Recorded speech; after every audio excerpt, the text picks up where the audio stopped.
Тоа го прашав доктор Сашко Николов, дали во моментот можеби се случува некакво збиднување културно лето во Штип, ама сигурно знаеме и ќе посведочиме дека ДФЕС добро помина.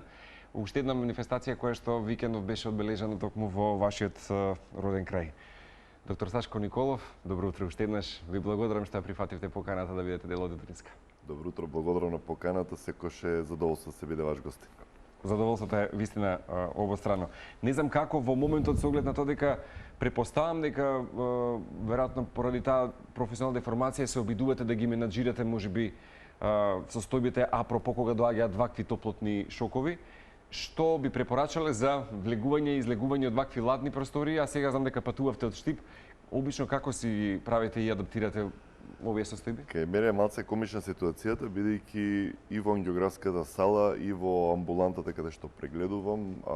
Температура мора да биде ладна таму? Не, напротив. Напротив? Она треба да биде ладна, меѓутоа јас барам да се исклучат климите, да биде некоја собна температура, или 25 степени. И на сите органски мои, да биде некако да се создаде. Тоа е ради тоа што јас сум малце осетлив на балканската болест промаја.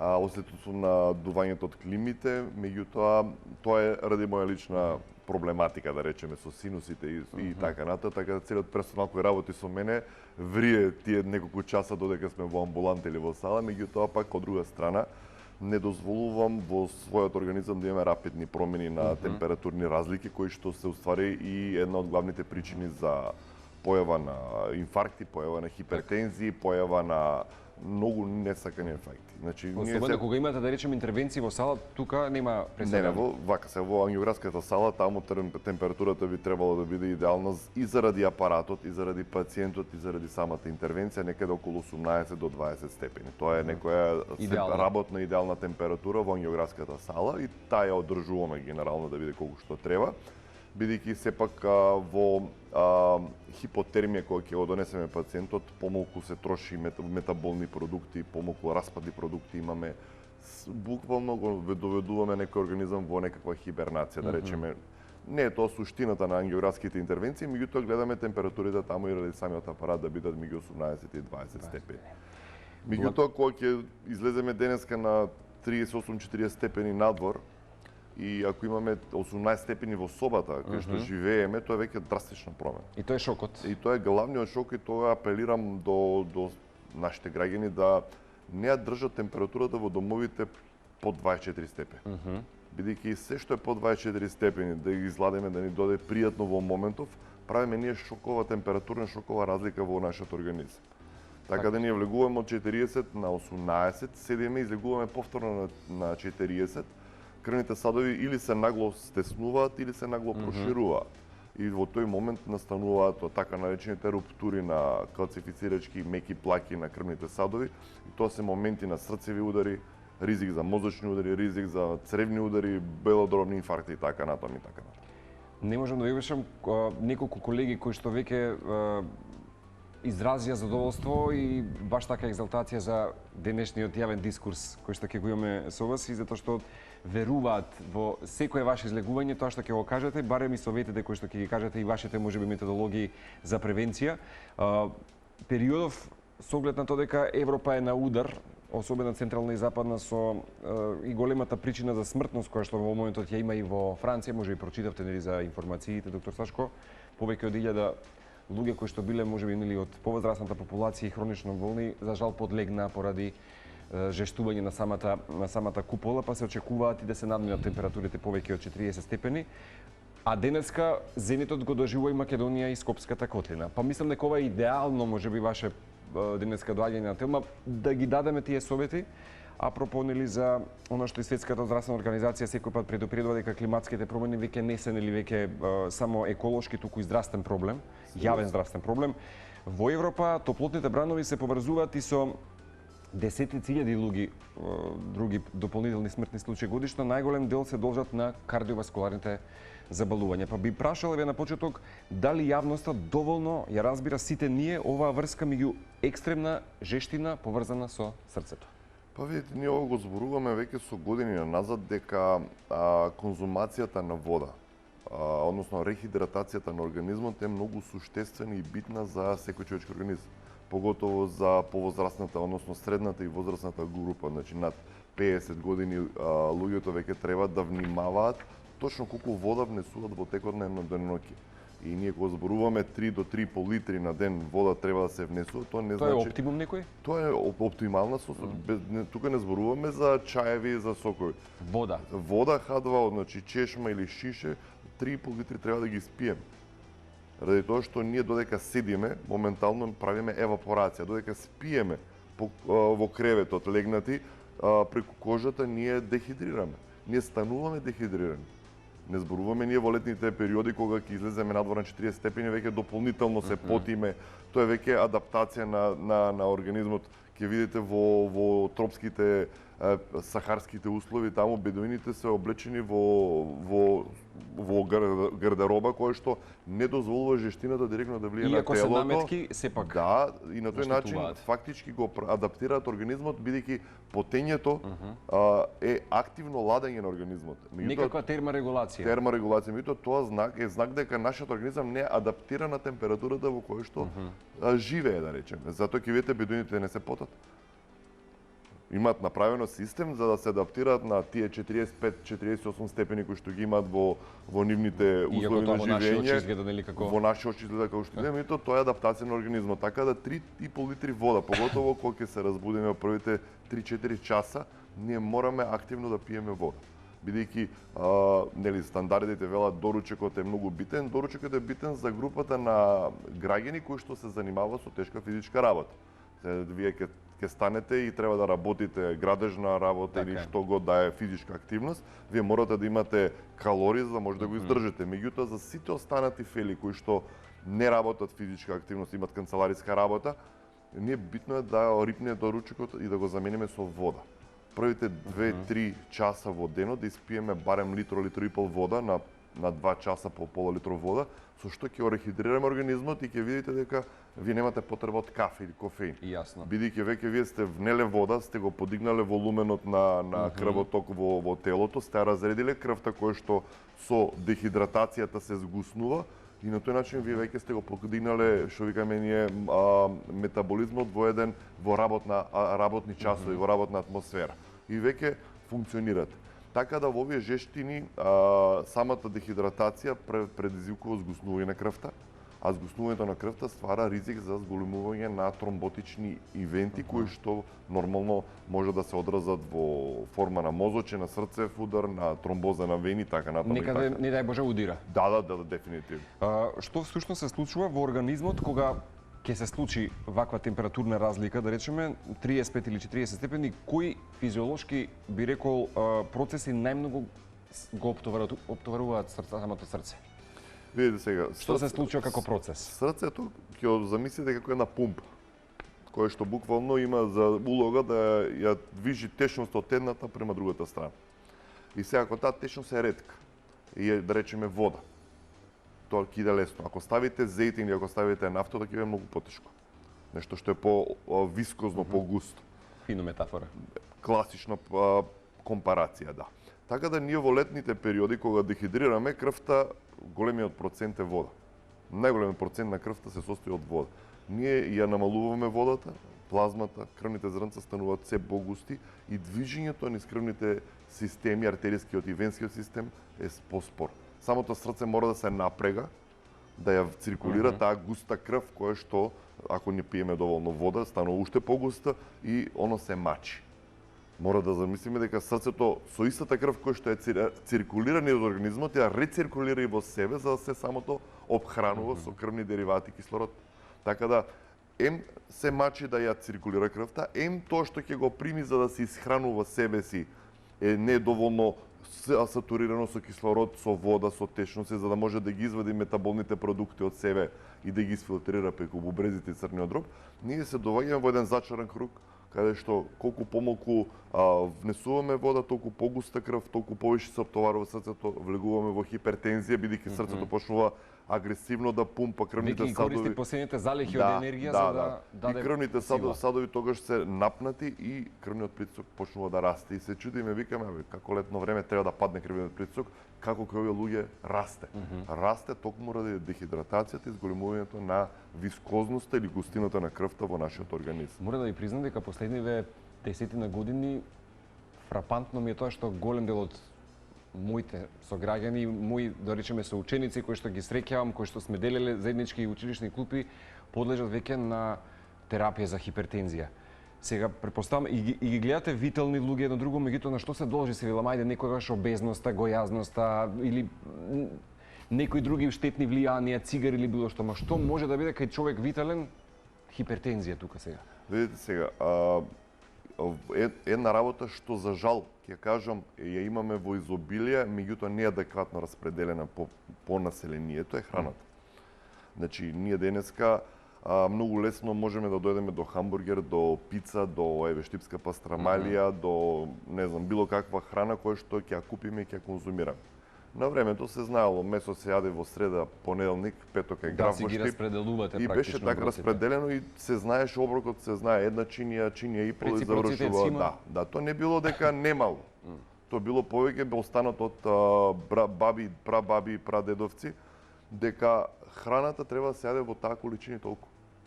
А денеска ние ќе завршиме со ручекот, па ќе мезиме чипс, па ќе пиеме кафе, па ќе земеме благо.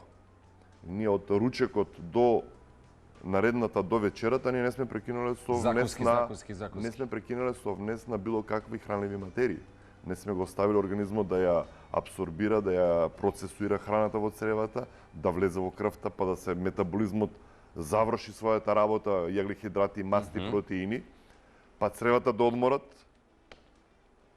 па потоа да внесеме нова храна. Ние буквално го оптеретуваме гастроинтестиналниот тракт, со тоа го оптеретуваме циркулаторниот систем, бидејќи цел време мора да ја насочува крвта према цревата да ушмукува храната. И да работи машината во нас. И ние фактички во едно деноноќе континуирано правиме континуиран притисок на метаболниот процес на целиот организам, а со тоа предизвикуваме срцето, крвните садови, цревата, сето тоа да биде во една напната, истрошена позиција. Поготово во летните периоди кога температурите се високи, рачунете вие во цревата внесувате храна која треба да ферментира. Дополнително температурата од надвор ја зголемува таа ферментација, да не речем ја влошува во сама црева, ви имате појава на гасови во стомакот и во цревата. Тие гасови предизвикуваат напетост на диафрагмата притиска на срцето и на белодробието во торакалниот дел и ви имате повторно хипертензија. Само читав пред некое време на студија во Јужна Кореја, каде што направиле многу добра статистика, дека во текот на летните периоди 500.000 акутни миокардни инфаркти се јавуваат, статистички зборуваме голема бројка на... 500.000? Да, каде што се јавува као резултат на дехидратацијата. И они направиле на таква добра студија, паралелна анализа, каде што во текот на годината инфарктите се изедначуваат со овие 3-4 месеци топлотните периоди. Знаете во колкава дискусија влегувам со некои луѓе кои што знам моето окружување не пијат вода, едноставно немаме навика ми велат. А би меја чашата постојано тука. Има едно, јас кога ќе ми дое пациенти ги прашувам колку вода пие, вика литро и пол, викам тоа е малку, но вика не ми се пие, вика. Па викам добро, зошто дишете цело време? Значи ние не дишеме ради тоа што немаме воздух, ние имаме континуиран процес на респирација, инспирам, експирам. Истото тоа треба да го сватиме организмот дека водата е нешто што ние треба да го внесуваме континуирано.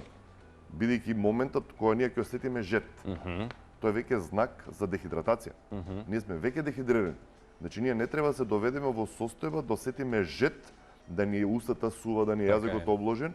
Тоа е веќе знак дека сме веќе дехидрирани.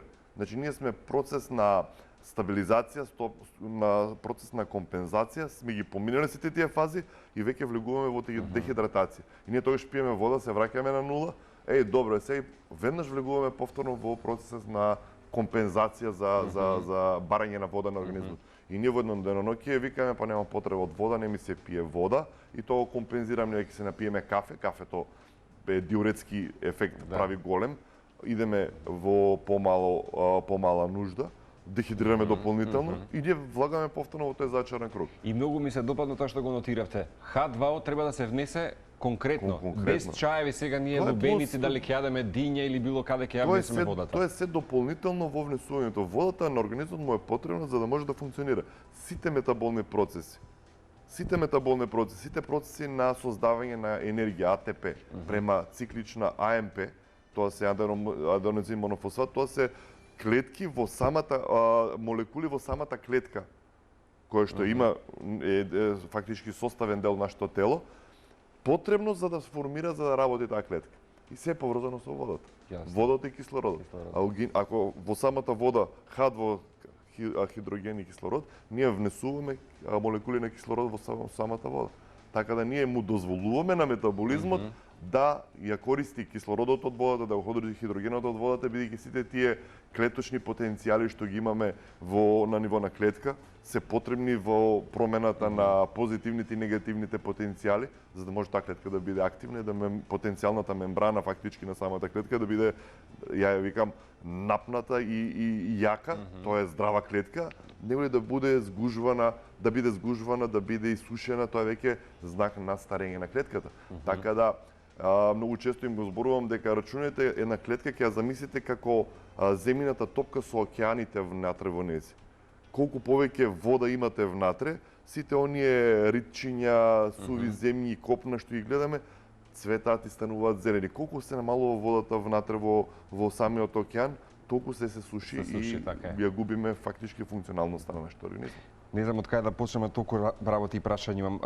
Кардиолозите често велат дека во лето срцето работи прекувремено. Што би значило тоа, би сакал да споменам, и кои се први симптоми кои што ние некој пат си ги подценуваме, а може да биде предупредување дека срцето не успева да се справи на високите температури, и што би биле симптоми кога, не дај Боже, сме во некаков знак, предзнак на инфаркт и состојба во која што телото прави некаква адаптација или сигнал не наговестува да го слушаме сопственото тело. Возило, ние седиме во возило, се возиме често така. Кој е најтежкиот дел во возилото, знаете? Моторот. Моторот, претставам и тука. Не, моторот. Треба да ставите раката над моторот, ќе видите дека така. Моторот ви е срцето. Значи срцето додека работи, оно е единствениот орган кој 2,5 билиони пати чука во еден животен век. Од моментот пред да се родиме, уште кога се создаваме, првиот орган кој што започнува да работи е срцето. Срцевата клетка почнува да ги прави првите импулси и тоа е знак дека веќе имаме оплодена жена, да речеме, затруднета жена. Значи срцето започнува од нултиот ден, завршува во последниот ден. Тоа е единствениот орган кој што работи без прекин. Мускулатурата ќе се измори, ќе виснат раците. Да, гасиме, се лади. Срцето не се лади, цело време работи. И затоа тоа ствара енергија, ствара топлина и таа топлина конзумира енергија, од друга страна бара вода, бара течност и бара хранливи материи. И срцето работи на еден специфичен начин каде што покрај натриум-калиумови канали, за да може да се прават тие контракции на срцевиот мускул, има дополнителни калциумови канали кои што се многу битни за континуираната работа на тој орган. Сега, во летните услови, кога имаме покачени температури, кога правиме температурни разлики надвор 45 внатре до 18-20 степени, ние му правиме шок на срцевиот мускул. Значи, она ќе се навикне на 40 степени, ќе почне да работи, ги активира процесите на терморегулација околу себе за да се обезбеди работна атмосфера, работна температура. Ние му влегуваме во изладена просторија и тогаш терморегулацијата најава во шок. Му доаѓа ладно, прави вазоконстрикција на крвните садови и целата крв се усмерува централно према срцето и мозокот. И срцето мора да изработи дополнителна работа за да ја isпроцесура оваа крв која што му е сега нагло собрана во себе. Ги шири вените внатре, ја усмерува крвта према црниот дроб и усмерува крвта према слезината, према цревата, а уствари тоа целото мора да го испумпа. И затоа ние во летните периоди имаме оптоварување на срцевите кардиоваскуларниот систем, баш ради оваа не добро терморегулација што ја правиме самите на себе ладно, топло, и на тој начин срцето наместо да работи, карикирам, 2,5 билиони пати, он ги троши тој ваучер од 2,5 билиони пати во текот на летото за 3 месеца ги троши за 1 месец. Цел кредит кој што го имал. Така ваучерот што го добива за летото да го истрошиме, сега карикираме одреден процент на удари кои што треба да направи, он барајќи и компензирајќи со таа ладно, топло што го правиме, недоволно вода, згустена крв, она работи, значи ние трошиме 10 до 15% поголем капацитет од срцевите ваучери, начално кажано, во овие дискрепанции кои што ги правиме во летото. И затоа и самата статистика светска вели дека во лето за 15 до 16% се згоени срцевите инфаркти. Кои би биле знаци кои што не треба да ги изигнорираме? Види, Нешто што ни дава сигнал телото и колку да сме биле здрава, витална личност. Значи, првиот симптом кој што го дава организмот, односно срцето како манифестација дека ние веќе не може да ја искомпензира оваа состојба која што ние поставуваме е губењето на здивот. Значи, ние се чувствуваме како ни фали здив, не можеме да одиме, заморот почнува станува се поинтензивен и тоа не е денеска поутре ќе го снема. Значи, тоа во континент трае. Чувството на, не знам дали кога гњурите, Добро. Зимате длабоко воздух и пробајте да земете уште еднаш воздух, не можете. Тоа е чувството на хипертензија, белодробна хипертензија која што срцето може да ја направи како резултат на сите овие дискрепанции во температурните разлики, да спазамот во белодробната циркулација, пошто човечкиот организам има системска и белодробна циркулација, два типа на циркулација. Во белодробната циркулација тече крвта која што треба да се оксигенира и да ги нахрани белите дробови, и оксигенираната крв влага преку срцето во системската циркулација, каде што сите останати органи примаат кислород и хранливи материи. Така да ние со овие дискрепанции правиме вазоспазам на белодробната циркулација, и белодробната циркулација која ќе направи вазоспазам или пак премногу крв ќе дојде во белодробната циркулација, ние белите дробови ќе ги напнеме. И тие не можат да го направат оној експанзија да се наполни со кислород и стоат здравени, вака да речеме, здравени, кажано народно здравени, стегнати, и ние пробуваме да направиме инспирираме, меѓутоа ние стоиме во место. Само ги мрдаме градите, а не влегува кислород, баш ради оптеретувањето на белодробната циркулација која што настанува како резултат. Затемнување, трнење на раце, трпнењето, болките во вратот, вилицата, раменјата, тоа е значи показател дека болка во подлактиците, раците при напор е веќе знак сериозен дека тој пациент, ќе го кажам, мора да дојде да направи временно ЕКГ кај матичен лекар, доколку тоа ЕКГ покаже дискрепанца, веднаш да се јави кај интернист или матичен кардиолог или било која институција за да се направи соодветни лабораториски анализи, ехокардиографија и да се стави во процес за понатамошно иследување. Значи, трпнењето, болки во вилицата, грлото, поготово грлото, градите грбот, тоа се веќе првите знаци за појава на исхемија, не мора да значи инфаркт. Исхемија значи недоволно снабдување на крв во срцевиот мускул. Доктор Цачко, Европското кардиолошко здружение постојано некаде најдов повторно што значи правило времето е срцев мускул. Time is muscle. Не знам што се мисли, дали во едноставна реченица кажано, што често го користат, да речеме, вашата филона колеги? Во кардиологијата, time is muscle е еден од најупотребуваните и најбитните, да речеме, термини, бидејќи срцевиот мускул, како што кажува пред малце, е единствениот орган кој што работи без преки. Кога ќе имате вие запушена артерија, која не дава крв во одреден дел на срцевиот мускул, секое наредно очукување на срцето страда. Што значи секоја наредна секунда изгубена додека не се воспостави крвоток или реваскуларизација на тој дел од крвниот сад, ние во секоја секунда губиме парче од мускулот на срцето. Затоа ние велиме the time is muscle. Бидејќи во инфарктните ситуации на срцевиот, па и белодробниот, во секоја структура генерално, секоја изгубена секунда без да се обезбеди крвоток, губиме дел од срцева клетка. Дел од мозаикот. Да. Губејќи срцев мускул, имаме период од 30-40 минути, ако воспоставиме циркулација, се реверзибира назад акцијата на срцевата клетка и може да се заштити срцевиот мускул.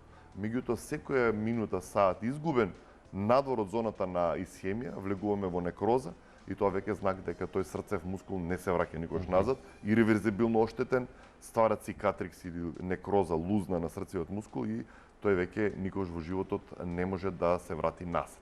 Сега, многу често ги прашувам студентите дали имате во представа како работи срцето. И сите викаат со стегање.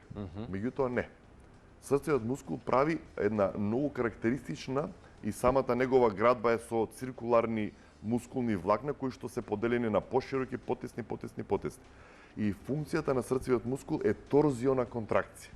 Буквално како да земете крпа и да ја цедите, И така работи срцевиот мускул, значи со едно торзионо движење, бидејќи во тоа е еволуцијата направила било која артерија од срцевиот мускул да остане без крвоток, останатиот дел од мускулот бидејќи со тие торзиони движења така ги влечи и овие неактивни делови. И срцето не прекинува да ја испорачува својата улога да ја циркулира крвта. Тоа е таа циркуларно движење и затоа велам јас секоја артерија е битна, меѓутоа еволуцијата направила да срцевиот мускул е тотално едно специфично мускулно тело кое што генетиката направила да тоа торзионо движење дозволи и во случај на инфаркт продолжи да работи, да испорачува крв, да човекот не почине на лице место. Кои би биле можеби препораките сега? Годишните одмори ќе бидат во полнек. Што е ризикот кај срцевите пациенти тука? Дали одморот вистина може да биде ризичен за истите? Што би дале некако препорака пред да одиме со младите можеби и вените на нозе? Видете сега, ние зборуваме, едве чекаме да дое летото за да почнат летните одмори и сите почнуваме овие 2-3 недели, месец дена пред одморите, работиме турбо за да завршиме се што може да завршиме, за да можеме да тргнеме на одмор. Ние правиме стрес. Психофизички стрес правиме. Значи, не спиеме квалитетно ради тоа што треба утре што да не заборавиме некоја работа, па ако си до 3, останеш до 5-6 да завршиш се, бидејќи петок треба да тргнеш на одмор. И сето овој стрес прави една вознемиреност на целиот организам. Ќе отидеме на одмор, ние од напнатост 3 дена ни треба да си дојдеме на себе за да се опуштиме, па се нагло опуштаме, тоа е вториот стрес. Наглото опуштање од стресното, ние влегуваме во втор стрес, па ќе се опуштиме, почнуваме да јадеме што сакаме, да пиеме колку сакаме. Арсенал од уживање? Да, арсенал на уживање. Влагаме во втор, која речем, релаксирачки стрес. И кога ќе се вратиме од одмор, значи ние треба сега да, сопругите да исчистат, да средат, ние да испереме колата, па да исчистиме домот, да се спремаме за наредниот за работа, влагате, што викаме, треба да го скокнеме понеделникот. Да, тоа е добро возбудливо, ама всушност има... Да, тоа е третиот стрес, кога треба да почнете со работна активност. Јас се смеам цело време, треба да почнеме од вторник со работа, бидејќи понеделник е премногу стресен ден. Бидејќи во понеделник се што викаме ние сме мислеле, сме планирале и кој што се изгубил, во понеделник се наоѓа во болница на работно место и тоа е третиот стрес. Летово, односно летните температури прават една друга проблематика да ние несвесно цел ден на жештини стоење ги оптоваруваме и венските системи кои што за жал кога ќе се прошири вената, многу ретко се враќа назад. И ние денеска ќе видиме во 21 век, поготово кај млади луѓе, појава на огромни вени по нозете, оттечени за црвените нози, појава на рани, промена на боја на кожата кај вените, сето тоа е ради високите температури кои што прават вазодилатација на површните вени, првата работа, втората работа дехидратацијата.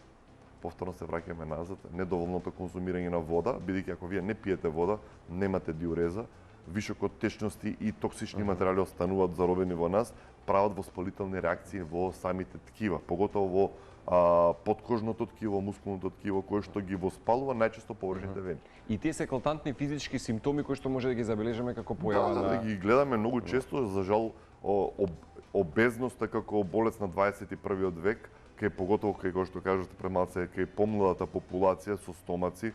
Јас многу често во емисиите правам компарација зошто веќе површните вени ги имаме повеќе кај жените, ради тоа што они 2 пати до 3 пати во животот стануваат трудни. Така е. Носат 9 месеци има зошто. Да, фетус.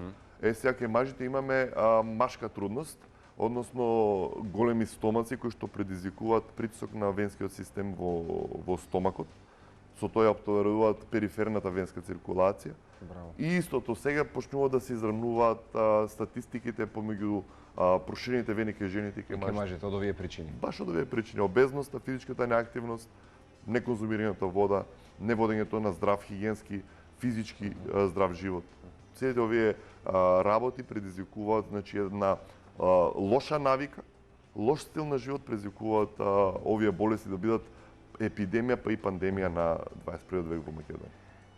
Зошто срцевите удори се почесто ги погодуваат младите? Веројатно прашање кое што ви го поставиле многу пати и последниве години јас не ја припишувам можеби само нели таа ултрапреработена храна која што создава генерација која што ќе старее можеби подобро, лош пример ќе кажам нели и побрзо од претходните и би рекол тука се уште мал милион други супститути кои што даваат поддршка како што се јас не гледам.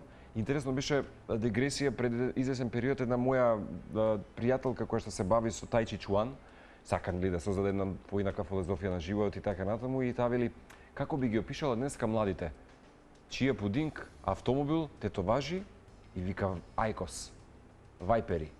И нели тука гледаме една младина која што има толку многу поддршка за зошто например се случува да биде да речам почесто подложна на срцеви удари од сите овие можеби стресни состојби каде што сакаат нели да се споредуваат со своите соученици, сите да имаат нешто да поседуваат. Меѓутоа што е оваа неверојатна тренд појава кај младиве со сите електронски цигари, супститути кои што ги добива настрана никотинот и никотинските киселички. Едно прашање кон вас сега. Колку често вие сте земале кутија цигари? Мислам дека не пушите вие. Да. Строго. Тоа е многу паметно, браво. Строго. Никош во животот немам пушено јас. Сега некоја за анимација, али колку често сте приметиле да некој од пушачите ја разгледа кутијата на цигари? И сето она што пишува на неа. Иако имаше нели декларации, Не, тие се уште постојат декларации, тие со Светска здравствена организација, токму на сите тобако индустрии, дека мора задолжително да ги напишат ризик за канцер, ризик за инфаркт, ризик за неплодност и така натаму. Никој од нас, вклучувајќи се и себе, не седна да ги прочита овие пароли, ќе речеме, или овие пораки кои што ги дава Светската здравствена организација преку наложување на тобако индустријата да ги става овие работи. Никој не ги чита, никој не го интересира. Сите уживаат во задоволството кое што им го нуди цигарата, алкохолот, брзата храна. Значи ние не го дискутираме ајкосите, сега ја не ги разбирам сите тие работи, вајпериците, тие тоа е химикалија. Ако ние разбереме дека нашите предци конзумирале чист тутун, без катран, мотале, како се вика, тутун во табакери, си ги пушеле, тие биле поздрави.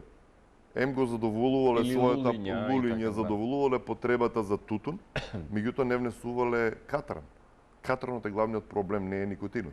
А сега со ајкосите, со овие вајперите, тоа е една химикалија направена од никотински концентрации. И неверојатен маркетинг. И тоа е добар маркетинг и тоа сепак ние како лекари треба да го објасниме на популацијата дека тоа е пак ќе кажам, маркетинг за се прави, меѓутоа мора да се знаат и нус ефектите од секоја работа што ја конзумираме. Бидејќи денеска вие слушате за секој лек кој што го зимате, вие читате на кутијата кои се несаканите ефекти. Меѓутоа на ниту еден ајкос или вајпер не ги пишува несаканите ефекти. Ефекти, именно дигресија, многу млади никој пат можеби не запалиле цигара како вие и нели многу секојдневно ќе користат овие алтернативи. Дали срцето прави разлика помеѓу чад и аеросолот? Како не? Па види, во аеросолите кои што денеска доаѓајќи према Скопје, ја видов тоа се вика стаклено звоно. Вие живеете во загаден воздух. Значи Скопје е од навлезот во како купола. Како купола, да, со една сива буквално како обвивка во градот. Тоа се тие аеросоли кои што и аерозагадувачи кои што ги вие вдишувате преку тие микрочестички кои што влегуваат преку белите дробови, влегуваат во крвотокот преку белите дробови и се таложат во циркулаторните делови. Бидејќи клетката, односно крвниот сад дозволува да поминуваат крвните зрнца со плазмата внатре, меѓутоа сите овие микрочестички се залепат на самите ѕидови на крвните садови, предизвикуваат воспалителна реакција, која што понатаму влегува во атероматоза и стварање на плаки, кои што за жал кај млади луѓе гледаме се почесто. Ради тоа што ајкосите, цигарите, загадувањето од автомобилите, индустријата и така натаму, сето што го вдишуваме преку воздухот кој што го дишеме, влегува преку циркулацијата, преку белите дробови во циркулацијата и се лепи на крвните садови. И ние денеска имаме се почеста појава кај инфаркти кај млади луѓе, поготово кај жените, бидејќи тука е поврзана една така наречена, ние викаме SCAD, Spontaneous Coronary Artery Dissection Disease, кој што се вели, народно кажано, спонтано распукување на крвните садови кај одредени жени.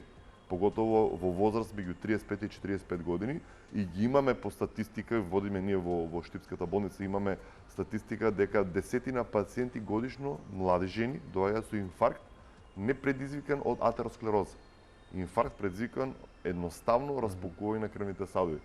Дали е тука причина генетиката, дали е тука причина варијациите во крвните притисоци, дали е причина во терморегулацијата, меѓутоа како појава и како статистика е доста зачестена во балканските земји. Имавме баш пред година и пол во Софија, во Бугарија, Европски конгрес, каде што се посебно стави акцент на спонтаната коронарна артериска дисекција кај млади жени. И тоа е веќе состојба која што е загрижувачки, бидејќи една таква состојба предизвикува инфаркт, кој што може да однесе човечки живот. Збориме за жени кои што се возраст од 35 до 45 години. Тоа зборуваме млади жени. Разбирате, ние често знам да се нашалам, не се секирате, жените се позаштитени од мажите за инфаркт, додека имаат менструален циклус, естрогените хормони ги штитат. Меѓутоа со оваа состојба на SCAD веќе немаме никакви правила дали еден човечки живот ќе биде заштитен или незаштитен. Затоа живење здраво, конзумирање вода, 3,5 литри во едно деноноќе, конзумирање здрава храна, зборуваме во секој оброк ние мора да имаме зеленчук, свеж зеленчук, да конзумираме 100 до 150 грама месо, а не кога ќе ни фати раката или окото. Помали оброци, да не го оптеретуваме желудникот и цревот. Јапонскиот концепт. Да. Физичка активност, секој ден по 30 минути, не може некој да ми каже дека не може да одвои, за да истрача, за да испешачи, не знам, да направи мажот дома 50 чучњеви, 10-20 склека или да поскока во дневната. Може апсолутно секој да го направи тоа. Во едно деноноќе, тие се неколку точки кои што на нас ќе ни дадат една здрава иднина и здрава генерација. Ние денеска имаме генерации кои што со автомобил пали, оди во теретана да вешба. Збориме за некои 500 метри. И километар да е. И километар. Така да ја гледаме пасивноста на животот кој што, односно угодноста кој што ја нуди, комфорот кој што го нуди 21 век, ефтини возила, ефтини мотори, ефтин транспорт, брз достап до било каква храна, сето тоа е комфорот што го нуди. Меѓутоа тој комфорт нуди и ризик за кардиоваскуларни и метаболни заболувања кои што за жал стануваат се почести и кај помладата популација во светот. Секојаш треба да се потсети, меѓутоа се сеќавам на времето мојот татко кога знаевме да патуваме, некој пат знаеше да искористи во ноќните часови дека моравме да фатиме нели поладно време за да пристигнеме до некоја одредена летна дестинација. Знаеше некој пат, иако јас сум секој пат против, не велам дека ја некој пат не сум ги пробал енергетските пијалоци, ама нели тие кофеински дози кои што бустаат енергија за да едноставно спиењето ни се скрати и да можеме да нели задоволено да бидеме прибрани и свесни. Неверојатен е маркетингот и тука. Би сакал да нотирате неколку точки околу ова, зошто тие енергетски пијалоци не треба да ги имаме никако. Пред малце го спомнавме ваучерот. Ние имаме ваучер генетски кодиран. Секој индивидуа има генетски кодиран точно колку би требало да живее мене.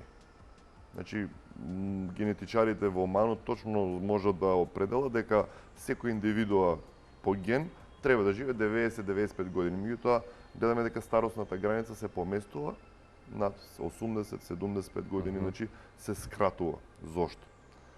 Затоа што ние ваучерот кој што го имаме, ќе го кажам само кај срцевиот мускул, 2,5 билиони пати да отчука. Рачунете вие ако земете 10 кафиња денеска или да земете некој било кој енерджайзинг пијало кој што ве стимулира, ја забрзува работата на срцето, ја го забрзува метаболизмот. Вие тој ваучер го трошите во краток временски период. Ако треба, карикирам, за еден ден да истрошите 1%, вие трошите 3-4%. Не разбирате? Така да самото овие стимулативни пијалоци, стимулативни средства, кои што предизвикуваат забрзана работа на срцето, повеќе мускулна контракција, креатин користат деца, не е вештачка мок. Или баш го стимулираме организмот да ја изводи таа мок. Меѓутоа ние не сваќаме дека на тој начин го форсираме целиот организам. И ги користи за лихите. Ние ги трошиме отчукувањата, ги трошиме генетски предвидените метаболни активности во краток временски период. Велиме во Наскар колите летаат, тие поодат по 300 км/ч. Меѓутоа после секоја трка ти идат на комплетен ремонт. Го вадат моторот и буквално фрлаат све, стават нов мотор. Ние во нашиот организам не можеме тоа да го направиме. Не можеме да го извадиме срцето да го фрлиме. Не можеме црниот дроб или белите дроби да ги фрлиме да ставиме други. Може, меѓутоа тоа е многу тешко и тоа не е правилно. Така да денеска ние треба да се за да може да бидеме активни, ние треба да вежбаме. Зошто вели кај спортистите се брадикардични. Да, тие се брадикардични бидејќи вежбаат. Додека вежбаат, го дигаат пулсот на 100-120 удари во минута и кога ќе прекинат паѓа на 50. Просекот е повторно 75 во ден. Да. Ме разбирате? Да, има еквилибриум некаков. Така. Меѓутоа ние ако имаме 75 удари во минута цело време и со вештачки стимулативни напитоци го дигнеме на 150, просекот нема да биде 75, ќе биде 85-95. Никој пат не би ги препорачале? Јас не. Апсолутно не, бидејќи се знае што може да стимулира. Може да стимулира организмот. Ние имаме ендоген адреналин кој што и кортикостероид кој што ние можеме да го isproducirаме. Квадрицепсите ни се најголемата мускулна маса во телото и со вежбање нози ние го стимулираме организмот да лачи тестостерон, внатрешен ендоген тестостерон кој што регенерира, подмладува, дава сила, дава енергија и внесувањето на антиоксидативна терапија која што му помага во ова, да речеме, време каде што конзумираме храна која што е брза храна, токсична храна за организмот, ствара многу слободни радикали, внесувањето на антиоксидативните инфузии како глутатионската инфузија која што ние природно си имаме во себе, овозможува детоксикација на организмот. Тоа е доволно за да можеме ние да го исчистиме организмот од токсините и од слободните радикали, за да може да имаме енергијата која што мислиме со овие додатоци на стимулативни средства би ја заменило и би не направило да бидеме посилни, пофокусирани, помогни. Обично на себе кога се ветувате дека ќе бидете свесен сопруг, татко и дека нема да заминете на пат не наспан и така натаму, за оние кои што нели сакаме да ги избегнеме пладневните часови и така натаму, или што би препорачале во случај летните годишни одмори доаѓаат, како да се подготвиме без да имаме некакви супститути кои што ќе ни дадат сила и мок, што би била препораката од Јас ќе кажам на моја паралела пред непол месец дена ми се случи, имавме некој конгрес во Будва, јас имав некоја предавање во Белград, па морав да идам преку Белград, па колата ја остави во Белград. Неотспан од Будва летав до Белград. Белград имав состанок, од состанокот право тргнав за Штип. Имав некои 2,5-3 сата спиње, бидејќи авионските летови беа така поврзани. Испив кафе, 2 кафењи испив, кока-кола во колата имав, во возењето заспав.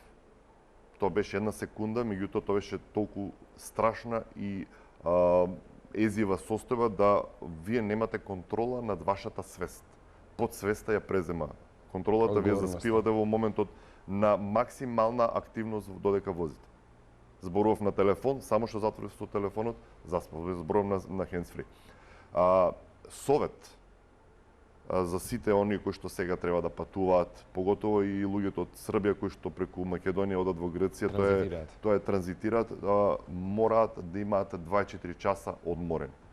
Денот пред тргнување треба да го поминат, да го земат слободен, да бидат одморени, добро одспани, правено одморени цел ден да бидат одморени, да не прават ништо, да си седат, да си лежат, да се одмарат, вечерта да имаат добар сон и да тргнат на патување, бидејќи ниту едно енергетски напиток, ниту кафето, ниту штипењето, ниту форсирањето ќе ве одржи буден и сконцентриран да извозите одредена рута ако не сте физички одспани и одморени.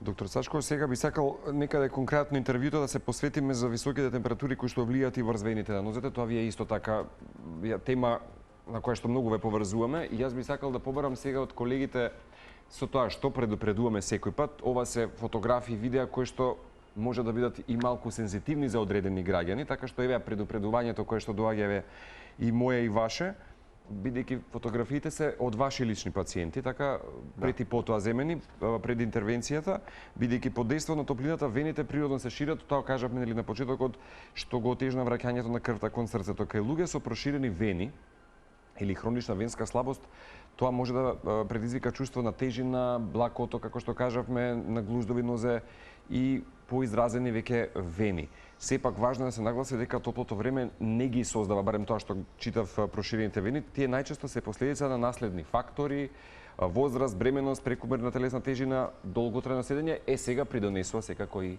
топлото дополнително. Прво да ги погледнеме, ова се интервенции ваши од пациенти. Да, ова се пациенти кои што сме ги третирале во Штип, значи за жал ќе кажам или како да го објасниме, значи ова е состојба на пациенти кои што доаѓаат во многу доцен стадиум на површна венска инсуфициенција. Некои од пациентите се комбинирани артериски и венски болести, меѓутоа ова се пациенти кои што може да замислите 10-15 години рани по нозете ради вените. Толку многу. Да, па за жал во нашата држава венскиот третман е оставен да се третираат со еластични чорапи, земење на лекови, мачкање креми и земење суплементна терапија. Васкуларната хирургија во Македонија е врвна хирургија, значи ние стрипингот, третманот на вените, нашите васкуларни хирурзи го имат направено на највисоко можно ниво. Меѓутоа тоа е многу стара техника која што за жал веќе во светот многу малку се користи во третман на површните вени. Целата медицина или целата венологија или третманот во венскиот површен венски суфициентен третман веќе е сведен према амбуланско третирање, неинвазивно амбуланско третирање на површните вени. Дали тоа ќе биде преку склерозација, дали тоа ќе биде преку фиброзација, дали тоа ќе биде со најсовремени ласерни третмани, one day surgery го викаат, односно one day intervention. Доаѓа пациентот, за сат време си оди дома. Тоа го работиме во Штип. Ваквите рани кои што сликите ги видовте сега, тоа се пациенти кои што раните почнуваат со мали воспалителни точки на самата нога, па таа точка ја менува бојата на кожата, па таа боја на кожата станува широка, се шири, потемнува и започнуваат мали ранички да се уват. Па ќе ја затвориме, докторите, имаме прекрасна медицина, ќе ја затворат со третмани, преврски, ќе отвори на друго, на трето место и на крајот, ако не се тргне причината за појавата на тие рани, се прави една голема заедничка рана која што прави дефект на кожата кој што видовме на сликите. Има некакви физички симптоми на чешање или болка? Да, првиот симптом што го даваат сите пациенти е вика имам чувство како да имам влажен песок во чевелот. Тешка ми е ногата кога се движи. Ама може да е кичмата. Ишијасот, знаеш, има повреда. Па наредниот симптом е кога стојам, мислам дека имам чувство дека на одредени делови од ногата ќе ми прсне кожата, ќе ми прсне кожата. Па кога ќе прекинам со движење, кога ќе седнам, имам чувство дека ме чеша, а чешањето на кожата е знак за болка. Тоа е болка, така ја манифестира самата кожа, чешањето го манифестира како болка. Тоа е фактички пецкањето. И вика, кога ќе си легнам навечер, имам чувство како да ме боцка целата стапало, подколеница боцки целата, како да на игли да ми е ногата. Врие, чувство на вриење, ќе ја фатам, она е ладна. Имам потреба да ја вадам ногата надвор од чаршавот, од кебето. Ако ќе извадам, она е камен ладна. Што се случува? Грчеви во текот на спиењето. Сите овие симптоми ние ги занемаруваме и вената површната од 3 до 5 мм ќе дојде кај нас со 20-30 мм вени. Ние кога презентирав, имавме пред 7 месеци, мислам, ако не беше 5-6 месеци, во Бугарија Вија Веноза се вика Европски конгрес за третман на површни вени. Таму беа собрани елитата од цела Европа, каде што дискутиравме за каков ги пребинуваме третманите на вените. Кога ги презентирав дел од овие случаеви таму на конгресот, беа запрепастени луѓето од стадиумот во кој што ги имаме нашите пациенти, да. А сте ги довеле до состојба на функционалност? Тоа е еден процес кој што трае кај пациенти 2-3-4 месеци. И тоа бара во нашиот центар имаме направено комплетен третман од диагностика на вените, значи ние ги диагностицираме површните вени, ја диагностицираме причината за раната, дали е вена и артерија. Ја третираме вената, ја затвараме, дали тоа ќе биде со најсовремениот ласер метод, дали тоа ќе биде комбинација која што е малте не да речеме, тоа е мој личен протокол на 3-4 комбинации од техники, ги имам сведено, униформирано во еден протокол, унифициран протокол кој што ние ја лекуваме ногата. Ние не ги лекуваме површните вени на ногата. Ја лекуваме целата нога од површни вени. Бидејќи вените од кои ќе ги стретирате, не значи дека нема да се развијат нови вени. Јасно. И тоа е она што пациентите велат што ќе одам на интервенција, пак ќе се јават вените. Да, и тоа е целта на третманот кај вените, ова е сега што го работиме ние и го докажавме на Европскиот конгрес дека уствари тоа е истото она што го работеле цела Европа, елитата во венолошкото третирање, ние сме го патентирале, ние сме го ставиле во протокол пред 4 години во Штип. И третманот на комплетно лечење на ногата од сите површни вени го дава финалниот резултат. И не е само третманот на вените. Вие треба да размислите дека ако има пациент од рани, треба да влезете во третмани на раните. Третманот на раните значи земање бриз од раните за да се види дали која бактерија треба ние да ја третираме конкретно. Така. Па потоа започнуваме во процес од 10 дена или 7 преврски се тоа убави, стерилни преврски со убава обработка на раната. Значи, таа рана мора да се очисти убаво. Рабовите да бидат убаво очистени, да стане розеникава самата рана, не е да биде зацрнета, зажолтена, мрсна, таа да биде чиста убава, да мирисе убаво.